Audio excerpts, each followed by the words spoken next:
Good morning, children. We all owe for a healthy mind and a healthy body. Saying no to bad habits is what we must seek for.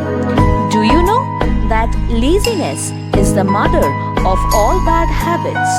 There is absolutely no excuse for laziness. So today, let's come across a story of two lazy brothers and find out what their laziness leads to.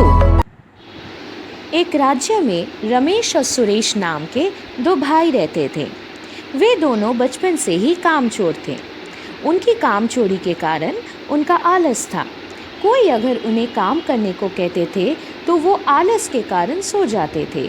Ramesh और सुरेश की माँ उनसे तंग आ चुके थे। उन्हें समझ नहीं आ रहा था कि वो ऐसा क्या करे कि उनके दोनों बेटे आलस त्याग कर मेहनत करना शुरू करें। एक दिन रमेश और सुरेश आम के पेड़ के नीचे आराम कर रहे थे। कुछ देर के बाद उन दोनों के बीच पेड़ से एक आम गिरा।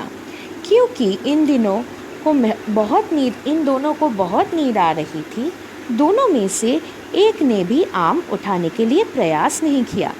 वे दोनों लेटे लेटे ही आम को देख रहे थे। कुछ देर बाद वहाँ से उनके राज्य का मंत्री गुजर रहे थे। उन्हें देख रमेश ने मंत्री को बोला, प्रणाम मंत्री जी, क्या आप हमारी सहायता कर सकते हैं? मंत्री ने कहा, कैसी सहायता? मंत्री जी, अगर हो सके आप ये आम हमारे हाथ में दे सकते हैं। ये बात मंत्री जी को अजीब लगी। वो कहते हैं, अरे भाई, मैं क्यों दूँ? आम तुम्हारे सामने ही तो पड़ा है, तुम खुद ही ले लो। नहीं हो पाएगा मंत्री जी, बहुत मेहनत करनी पड़ेगी। ये किस तरह की मेहनत हुई भला? तुम दोनों से 2 इंच भी नहीं चला जाता क्या? नहीं मंत्री जी, यही तो परेशानी है। अब चलना फिरना किसको पसंद है? आप कृपया हमें ये आम पकड़ा दीजिए।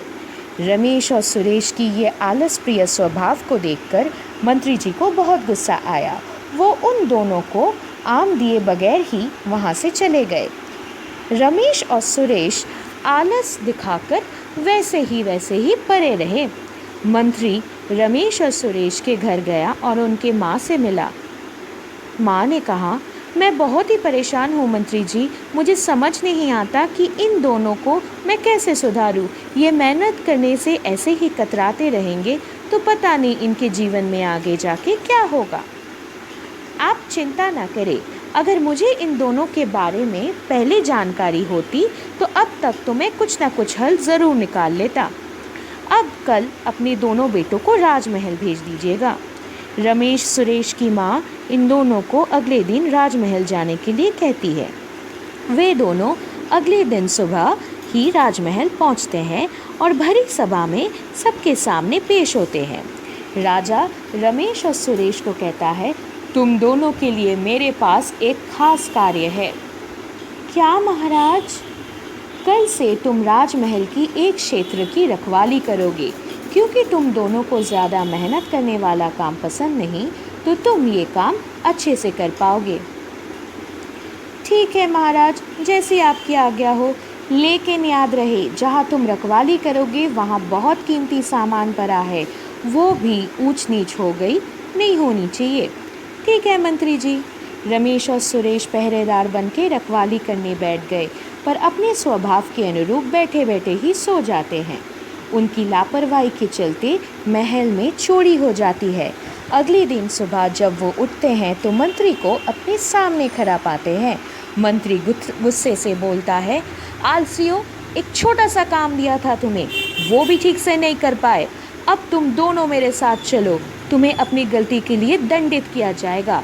राजमहल का बहुत ही नुकसान हुआ है, तुम दोनों को मृत्युदंड मिलेगा। क्या? मृत्युदंड? ये सुनते ही रमेश और सुरेश बुरी तरीके से डर जाते हैं। उन्हें जैसे ही शेर के सामने लाया जाता है, वो दोनों ही राजा के सामने गिड़गिड़ाते हैं और बोलते हैं, हमें क्षमा कर दीजिए महाराज, हमसे बहुत बड़ी भूल हो गई है। अगर हम आलस नहीं दिखाते और काम ईमानदारी के साथ करते तो चोरी नहीं होती। हम वादा करते हैं कि आगे से हम कभी भी आलस नहीं करेंगे। उन दोनों की बात सुन के राजा उन्हें क्षमा कर देते हैं। So children, all together, let's be active and say no to laziness. Take care. Bye.